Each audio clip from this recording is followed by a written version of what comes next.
જય કિસાન. તો ખેડૂત મિત્રો 1/5/2026 અને હાલમાં જે ચોમાસું કે જે કેરળ પૂગી અને ઘણી જગ્યાએ ભારે વરસાદ આપી રહ્યું છે, પણ અમુક જે પરિબળો છે તે પ્રમાણે હજી વરસાદ નથી થતો, એટલે ચોમાસું જાહેર નથી થતું.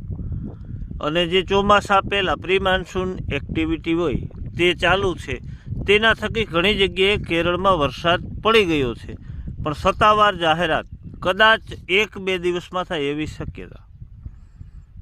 કારણ કે જે દરિયાઈ સપાટી છે તેમાં આગળ વધી ગયું છે અને આજે 25 થી 30 કિલોમીટર કેરળથી દૂર હોય તો આમ તો ચોમાસું પૂગી જ ગયું છે.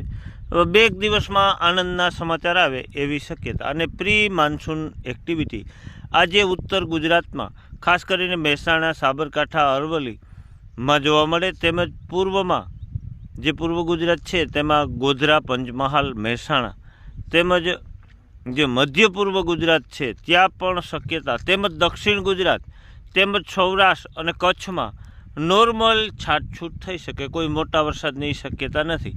ને દરિયાઈ પટ્ટીમાં ભેજ અને કારિયા વાદળો જોવા મળે અને બાકીના ભાગોમાં હજી પણ સૂર્યદેવ આકરા મિજાજમાં જોવા મળે અને હજી પણ 42 ડિગ્રીનો સામનો કરવો પડે, કારણ કે સૂર્યદેવ વધારે ઉત્તર દિશામાં હોય અને હજી પણ